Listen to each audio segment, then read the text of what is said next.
ini kan sebuah percobaan ya yang menurut saya memang sangat ambisius karena Jokowi ingin mencoba apakah ketika dia tidak jadi presiden orang akan tetap tunduk pada dia dan apakah kekuatan dia masih powerful atau tidak. Ini yang dia coba walaupun menurut saya itu akan sia-sia. Ya, apakah orang mendengarkan kata-kata Luhut Binsar Panjaitan dan JK ataukah mendengarkan keinginan J yang dititipkan melalui Bahlil dan lain sebagainya?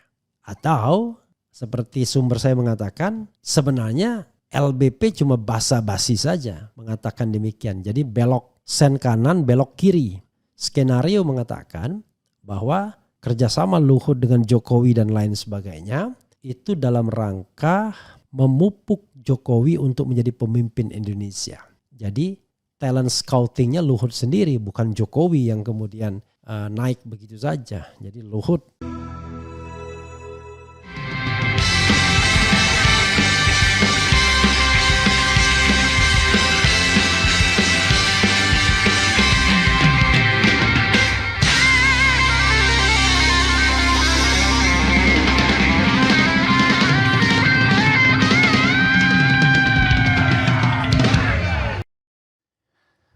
Assalamualaikum warahmatullahi wabarakatuh.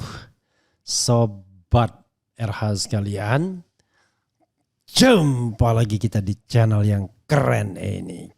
Keren, cadas. Ya sobat RH sekalian, jadi kita ini apa yang ditertawakan oleh oleh Rocky Gerung, oleh Kodari ini ya. Dan ini mengkonfirmasi bahwa yang namanya J itu cawe-cawe dalam kepemimpinan Partai Golkar. Karena simbol tukang kayu itu adalah simbol Jokowi. Kemudian pohon jati, pohon dan lain sebagainya adalah simbol dari Partai Golkar. Jadi kalau pohon ya ada tukang kayu ya ditebang. Jadi peralatan, jadi mebel dan lain sebagainya dan lain sebagainya. Menarik ya saudara sekalian, bagaimana Kodari ya orang dekat Prabowo, intelektual di belakang Prabowo yang mengaku sebagai pengamat politik ya, tertawa-tawa dengan fenomena ini. Tapi yang menarik adalah posisi Luhut Binsar Panjaitan di mana saudara sekalian? Karena tiba-tiba dia membuat pernyataan yang agak berseberangan dengan pihak-pihak yang ingin menguasai Golkar. Oke, jadi nanti ada juga kata-kata sumber saya yang mengatakan itu cuma sen kanan belok kiri ya, pura-pura saja. Tetapi kita akan lihat nanti ya, karena ini menarik kalau kemudian LBH berbeda jalan itu luar biasa karena berarti ada dua senior Golkar yang berbeda jalan, yaitu Luhut Binsar Panjaitan dan JK. Konon katanya Abu Rizal Bakri pun tidak setuju munaslup. Tetap munas di 2024 bulan Desember dan sekali lagi tidak ada alasan untuk menghentikan Erlangga Hartarto karena Erlangga ya berhasil mengerek Partai Golkar menjadi partai nomor 2 dengan tambahan kursi ya kurang lebih 17 dari sebelumnya 85 kursi menjadi 102 atau 103 kursi. Jadi sangat signifikan ya. Sementara PDIP sendiri berkurang kursinya, jadi perbedaannya tipis-tipis saja. Jadi tidak ada alasan. Tapi bagaimanapun di sini dikatakan di Detik ya, Luhut kaget dengar isu munaslup Golkar, minta kader kompak rapatkan barisan. Apakah cuma basa-basi atau tidak? Nanti coba kita bacakan ya. Ini menarik. Berarti selain JK yang tidak setuju munaslup juga Luhut Binsar Panjaitan. Dan yang setuju munaslup siapa? Ya udahlah nggak usah basa-basi. Ini adalah gengnya si J ya. Si J, Bahlil, Agus Gumiwang itu gengnya. Belakangan saya lihat juga Idrus Marham ya. Itu geng semuanya yang menginginkan adanya munaslup. Kemudian Ridwan Hisyam yang menyebut Ridwan Hisyam adalah tokoh senior di Golkar juga ya. Dan kalau kita lihat ini mohon maaf tanpa bermaksud sara orang Indonesia Timur semua itu ya sama ya. Coba kita bacakan ya. Menko Marves Luhut Binsar Panjaitan kaget mendengar adanya isu Munaslup Golkar digelar lebih cepat sebelum jadwal yang telah ditetapkan, yaitu Desember 2024. Ketua Dewan Penasihat DPP Partai Golkar ini menegaskan Golkar harus menentukan jalan sendiri dan jangan diganggu orang luar. Ya. Orang luarnya itu tidak disebutkan, tapi sudah bisa dipastikan orang luarnya itu siapa lagi kalau bukan Jokowi. Karena yang luar Jokowi, Bahlil kan tidak. Teman-teman Golkar seluruh Indonesia, saya Luhut Binsar Panjaitan. Saya agak kaget juga mendengar gonjang-ganjing mengenai partai kita ini. Partai Golkar sebagai aset demokrasi RI ini yang mau didorong agar ada Munaslup sebelum Munas Desember 2024 ini, kata Luhut dalam sebuah video. Saya ingin menyampaikan kepada semua teman-teman yang menonton video ini, jangan pernah Golkar diatur-atur oleh orang luar. Biarlah Golkar itu menentukan jalan sendiri. Golkar akan ada Munas sesuai aturan Munas lalu di Desember tahun ini. Ya kita tunggu saja tahun ini, lanjut Luhut. Luhut lalu mengatakan tak ada yang salah dengan kepemimpinan Erlangga saat ini. Luhut menyebut Golkar telah mendapat prestasi di bawah kepemimpinan Erlangga. Walaupun agak aneh juga, konon seperti yang dikatakan Faisal Basri, Luhut inilah yang mengadukan Erlangga dan Bobi Nasution ke KPK. Menarik ya.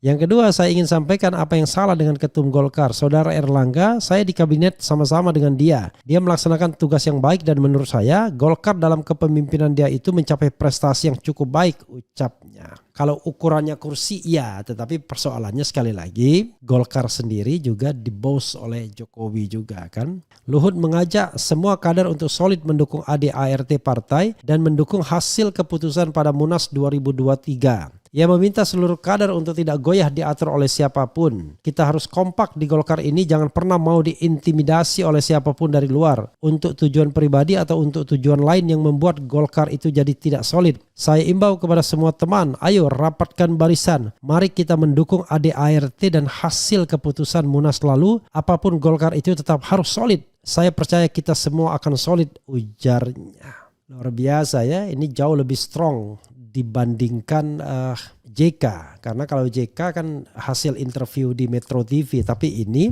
membuat video yang merupakan imbauan kepada seluruh kader Golkar. Nah, pertanyaannya sekarang, kader Golkar yang dia maksud ini mau dengerin siapa? Mau dengerin Luhut atau mau dengerin D melalui orang-orang yang sekarang sedang bergerilya atau terang-terangan. Coba kita lihat misalnya konstelasi terakhirnya ya. Sambil kemudian kita lihat apakah benar imbauan ini serius atau cuma lip service atau basa-basi ya. Nih sebagai contoh, Idrus Marham klaim 34 DPD dukung Bahlil. Lahadalia jadi ketua umum Golkar. Mulai ya, eng. Kemudian politikus PDIP sebut video ini bukti Jokowi cawe-cawe dongkel Erlangga dan dari Golkar. Itu video Kodari ya, yang tadi kita kita putar dan itu menunjukkan bagaimana Kodari dan seperti biasa ya total politik ya. Kita tidak tahu jadi jubir siapa, ketawa-ketawa hahaha cerita mengenai pohon kayu ya, entah itu jati entah itu apa yang kemudian ditebang oleh tukang kayu dan dijadikan perabotan ya, sambil tertawa-tawa, dan dia mengatakan bahwa perbuatan menebang itu sudah disetujui oleh 08 dan maksudnya Prabowo, dan dilakukan oleh 08,5. Katanya persetujuan itu sifatnya post factum ya, setelah kejadian. Jadi dari kejadian itu kita tahu katanya bahwa itu sudah izin ya. Kemudian misalnya ada berita terbaru lagi.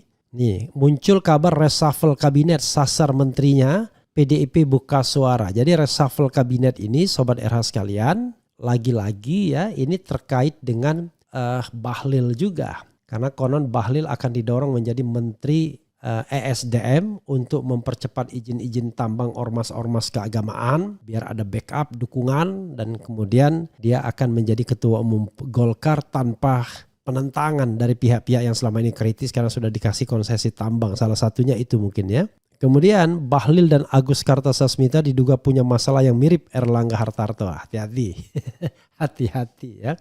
Tapi masalahnya Jokowi sudah tidak berkuasa lagi, mungkin dia santai-santai saja. Tapi ingat, kalau seandainya Prabowo mau menggunakan cara Jokowi karena dia mengatakan bahwa dia belajar dari Jokowi, jangan-jangan belajar yang begini juga. Maka kalau jadi ketua umum, Bahlil mudah sekali seperti kerbau dicocok hidungnya. Atau Kartasasmita, Agus Gumiwang, kerbau dicocok hidungnya ya. Air cucuran jatuhnya ke pelimbahan juga ya. Kemudian ini juga Idrus tegaskan Bahlil Lahadalia tak mungkin jadi PLT ketua Golkar tapi yakin jadi ketua umum. Luar biasa. Bagaimana posisi Luhut Binsar Panjaitan ya dibandingkan dengan posisi Jokowi? Coba kita baca secara teliti ya. Kasus Golkar ini beda dengan kasus penjegalan Anies Baswedan. Karena kalau misalnya ngambil Golkar untuk menjegal Anies, itu nggak ada relevansinya lagi. Karena Erlangga Hartarto sudah sepakat untuk tidak mencalonkan Anies Baswedan. Kan begitu? Itu satu ya. Artinya sebenarnya tidak ada kaitannya. Lalu apa gunanya? Gini, kalau menurut saya ya, ambisi J itu terbentang dari titik yang paling rendah ya sampai titik yang paling tinggi. Titik yang paling rendah dia ingin melindungi dirinya agar tidak dipersoalkan pasca tidak lagi menjabat. Itu titik yang paling rendahnya. Kenapa? Ya ada kasus-kasus korupsi kah, kasus-kasus pelanggaran HAM kah, kasus-kasus yang bisa menyeret ke ranah hukuman ya sebagai warga negara biasa. Karena itu dia membutuhkan yang namanya bunker. Nah bunker itu bernama DPA, Dewan Pertimbangan Agung yang akan dihidupkan kembali dan sejajar kedudukannya dengan presiden. Artinya presidenlah yang kemudian menunjuk DPA. Jangan lupa kalau nanti DPA tersebut ya sudah disahkan undang-undangnya sebelum dia lengser, tapi kayaknya entah bisa apa enggak ya karena berapa bulan lagi. Maka dia akan bisa mengangkat dirinya sendiri sebagai anggota DPA plus orang-orangnya. Oke, itu nanti yang bisa dilihat. Maka atau dia titipkan ini kepada Prabowo sebagai sebuah perjanjian dalam tanda kutip. Itu yang paling rendah. Dan menguasai Partai Golkar adalah tiket dia untuk tidak dipermasalahkan. Paling tidak dia punya kemampuan untuk melawan kalau seandainya something happen to him. Ya, oke, itu paling rendahnya saudara-saudara. Tapi paling tingginya adalah ambisinya dia tetap ingin berkuasa secara de facto di Indonesia ini. Maksudnya apa? Sudah ada Gibran Rakabuming dan Kaisang juga akan diproyeksikan kalau bisa sebagai wakil gubernur DKI dan akan menjadi gubernur DKI kalau Ridwan Kamil kemudian akan dijadikan menteri misalnya sepanjang nanti lawan kotak kosong atau lawan calon independen. Maka Jokowi memiliki cukup kekuatan untuk memelihara bargaining powernya di hadapan Prabowo Subianto yang dia tidak yakin akan setia pada dirinya. Bisa jadi kemudian Prabowo akan berubah haluan karena tidak lagi mau didikte. Bahasa Jokowi barangkali Prabowo akan mengkhianatinya. Tetapi bahasa lainnya adalah Prabowo tidak mau lagi didikte oleh J ya. Maka yang terjadi adalah sobat RH sekalian, J membutuhkan bargaining power, membutuhkan kendaraan politik yang kuat agar dia tidak terjengkang dalam arus perubahan politik yang akan terjadi. Karena kalau hanya mengandalkan anaknya yang menjabat sebagai wakil presiden tidak cukup kuat. Pertama, jabatan wakil presiden itu tidak menentukan. Yang kedua, Gibran masih terlalu culun untuk bermain di wilayah orang tua ini. Belum cukup umur untuk bermain di wilayah orang tua. Jadi saudara sekalian, Jokowi ingin memelihara bargaining powernya dan pada 2029 dia akan memastikan bahwa Gibranlah yang akan menjadi calon presiden. Kalaupun harus melawan Prabowo tapi dia akan memastikan Gibran yang akan menang. Dan untuk itu dia juga sudah memasang jaringan melalui Erlangga Hartarto dan mungkin melalui ketua umum partai politik lainnya yang bisa dia kendalikan seperti PAN, kemudian I don't know exactly Gerindra ya. Nasdem iya dan tidak, PKB mungkin, maka dia bisa menitipkan calon-calon yang dia endorse atau orang-orang dia. Sehingga nanti gubernur-gubernur itu lebih banyak orang Jokowi ketimbang orangnya Prabowo misalnya. Jadi secara struktural dia orangnya Prabowo tapi secara aktual dia orangnya Jokowi. Nah, ini kan sebuah percobaan ya yang menurut saya memang sangat ambisius karena Jokowi ingin mencoba apakah ketika dia tidak jadi presiden, orang akan tetap tunduk pada dia, dan apakah kekuatan dia masih powerful atau tidak. Ini yang dia coba, walaupun menurut saya itu akan sia-sia. Kenapa? Karena berkoalisi, bekerja sama dengan agenda buruk itu tidak akan membuat orang kemudian menjadi setia. Sekarang setia kepada Jokowi karena masih berkuasa. Sama seperti Kodari misalnya, ya. Begitu Jokowi tidak lagi berkuasa dan menjadi buronan misalnya dalam tanda kutip, ya, mungkin juga lari juga dia dan kemudian mulai mendekat kepada Prabowo. Karena selama ini asumsi yang mau dia bangun adalah permanent coalition selama 20 tahun. Jadi Jokowi dan Prabowo itu akan permanen berkoalisi selama 20 tahun. Jadi nanti 5 tahun ke depan itu Prabowo tetap jadi presiden, wakilnya tetap Gibran, dan kemudian berikutnya 2034 Gibran yang akan menjadi calon presiden untuk 2 periode. Itu maunya Kodari. Tetapi politik itu rasanya tidak semudah itu main setirnya, ya. Akan terjadi perubahan-perubahan yang signifikan terutama nanti setelah tanggal 20 Oktober. Kita lihat. Nah, sekarang kembali kepada pertarungan Munas dan Munaslup ini, kita akan lihat, ya, apakah orang mendengarkan kata-kata Luhut Binsar Panjaitan dan JK, ataukah mendengarkan keinginan J yang dititipkan melalui Bahlil dan lain sebagainya. Atau seperti sumber saya mengatakan, sebenarnya LBP cuma basa-basi saja mengatakan demikian. Jadi belok sen kanan, belok kiri. Jadi nanti operasi di bawahnya tetap Munaslup dan menjadikan Bahlil, bahkan langsung J sebagai ketua umum Partai Golkar. Tapi jangan lupa ada presiden baru, ada istana baru. Karena ini konteksnya bukan konteks menjegal Anies. Konteksnya adalah konteks untuk bargaining power menghadapi Prabowo ketika sudah dilantik nanti. Jadi dalam konteks ini, kalau kita bicara tentang 3 aktor ini, Jokowi, Luhut, Prabowo, pertanyaannya kemana Luhut? Akan lebih setia kepada Prabowo atau lebih setia kepada Jokowi? Kalau dia kaitkan dengan bahasa yang sama sebagai sesama mantan Kopassus misalnya, rasanya ikatan ke Prabowo akan jauh lebih kuat. Jangan lupa, skenario mengatakan bahwa kerjasama Luhut dengan Jokowi dan lain sebagainya itu dalam rangka memupuk Jokowi untuk menjadi pemimpin Indonesia. Jadi talent scoutingnya Luhut sendiri, bukan Jokowi yang kemudian naik begitu saja. Jadi Luhut yang menemukan Jokowi lalu mengajaknya kerjasama, lalu mengangkatnya ke level nasional. Itu yang disebutkan dianalisis, ya, banyak orang, ya, yang pernah saya baca. Tapi lupa saya siapa yang waktu itu menuliskannya. Jadi dalam konteks ini tugas Jokowi di mata Luhut sudah selesai. Ya, dia tidak perlu berterima kasih pada Jokowi, ya, karena justru Jokowi yang harus berterima kasih kepada Luhut. Maka tugas Jokowi sudah selesai. Yang belum selesai dan akan ada tugas baru adalah Prabowo sebagai presiden. Nah, dalam konteks ini bisa jadi kemudian Luhut akan lebih berdiri di sisi P ketimbang di sisi J. Jadi bisa jadi tentangan dia terhadap Munaslup ini sesuatu yang sungguh-sungguh, bukan basa-basi sebagaimana dikatakan sumber saya sen kanan belok kiri atau sen kiri belok kanan. Itu yang kita bisa analisis. Jadi sebagaimana tulisan misalnya seseorang, ya, yang mengatakan bahwa Jokowi caplok Partai Golkar demi lawan Prabowo. Nanti kita akan baca, ya, analisis ini menarik, ya. Itu Sobat Era sekalian, kita bacakan komentar Sobat RH terkait dengan hal ini, ya. Kita menarik ini untuk terus dibahas, ya. Kalau Erlangga nggak nurut, pasti kasus yang ada di KPK akan diusut. Jangan percaya mereka 11-12 hari ini ngomong jengkol, besok mengkudu. Saya pemilih PKS dari dulu dan PKS sudah berkhianat dan membuang Anies demi pragmatisme, uang dan jabatan. Apakah ada saran RH calon dari partai apa yang harus kami coblos saat pilkada nanti kecuali PKS? Saran saya adalah pilihlah calon yang terbaik. Nah, yang terbaik itu adalah mereka yang tidak didukung oleh kekuatan oligarki dan istana. Mereka yang tidak didukung oleh kekuatan yang jahat untuk menyingkirkan lawan-lawan politik.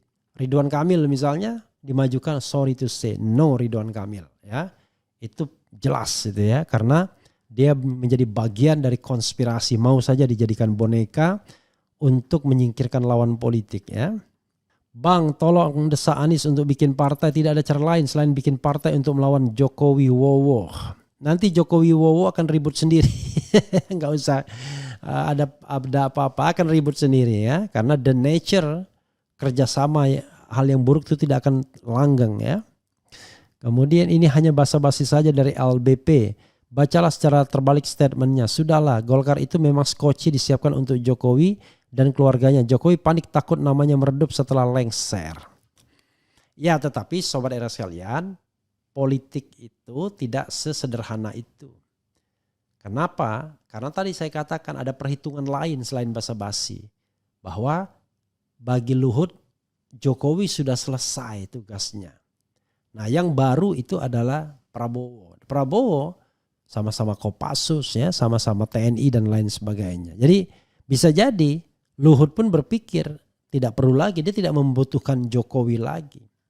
Ya, Jokowi mungkin tetap membutuhkan Luhut, membutuhkan Prabowo, tetapi Prabowo dan Luhut tidak membutuhkan Jokowi lagi setelah tanggal 20 Oktober. Itu soalnya ya. Kemudian rasanya semua orang pragmatis lebih dukung D akan duit. Saya heran di Indonesia koruptor itu dianggap kejahatan ringan sehingga pelakunya tetap santai, nggak malu seperti Idrus Marham. Menteri di Inggris setelah datang ke DPR aja langsung mundur. Di Indonesia jangan harap ya, bahkan merasa nggak bersalah ya. Dan ya susahnya televisi juga, undang sana undang sini dan lain sebagainya ya. Kemudian Banteng diburu beringin rontok, Ka'bah butuh restorasi, Mercy terparkir manis di istana. Luar biasa ya. Opung itu cuma akting kaget padahal ko-inspirator seluruh kejahatan adalah dia. Sekali lagi saya tadi ya ada analisis yang mengatakan bahwa selesai Jokowi.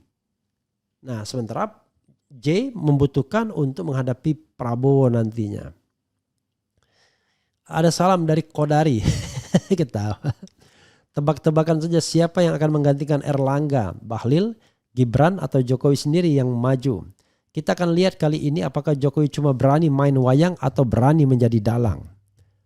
Jokowi dari dulu berani jadi dalang, dia nggak menjadi wayang.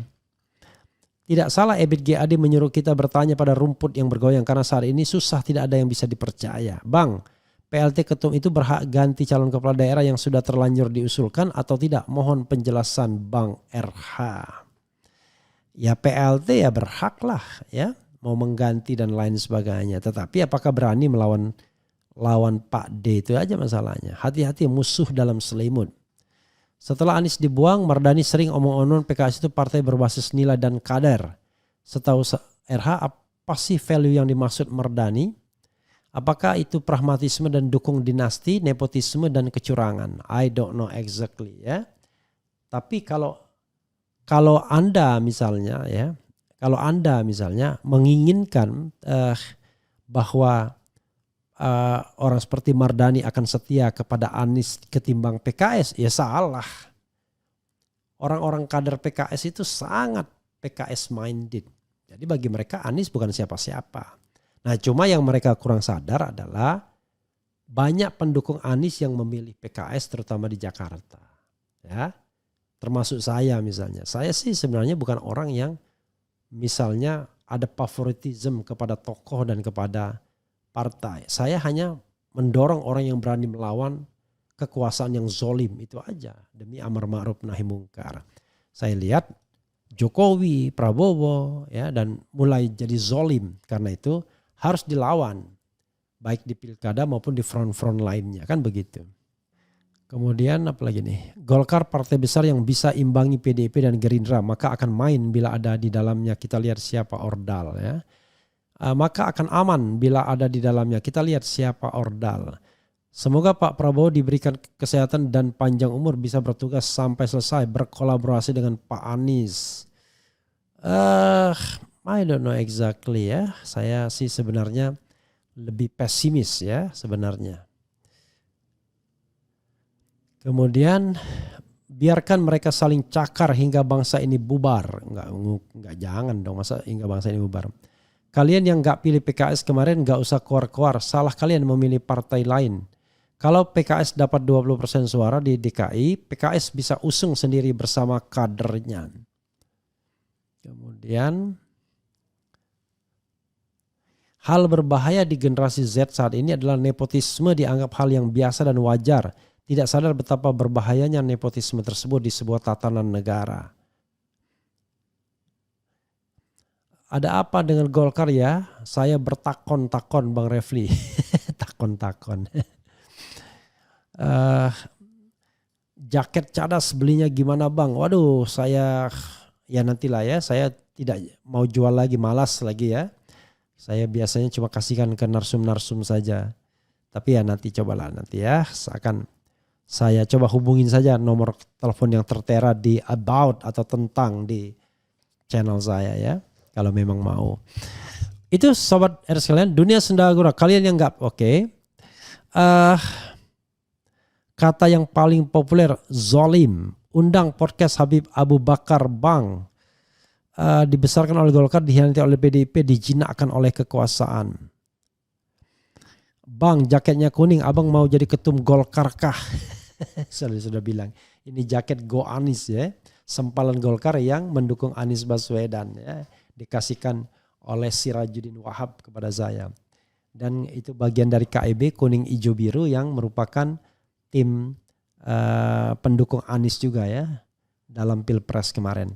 Ya sahabat R sekalian, itu saja ya. Mudah-mudahan ini memberikan pencerahan. Sekali lagi, dalam politik itu Anda boleh bekerja sama, tetapi kalau Anda bekerja dalam kejahatan, dalam keburukan, dalam konspirasi, hal-hal yang sifatnya koruptif, itu tidak akan bisa langgeng ya. Selalu ada kecurigaan di antara para kolaboratornya. Dan sekarang kita akan lihat bahwa saya menganggap Luhut bukan basa-basi karena dia ingin mengusaikan Jokowi dan memulai babak baru dengan Prabowo Subianto. Selesai Jokowi, tidak bisa jadi presiden dan mau babak baru dengan Prabowo Subianto. Kecuali dalam perjalanannya P tidak bisa diajak kerjasama lagi, mungkin saja. Kemudian LBP akan menyiapkan skenario baru. Politik itu memang tidak akan pernah berhenti walaupun usia sudah lanjut. Wassalamualaikum warahmatullahi wabarakatuh. Keren, cadas, cie.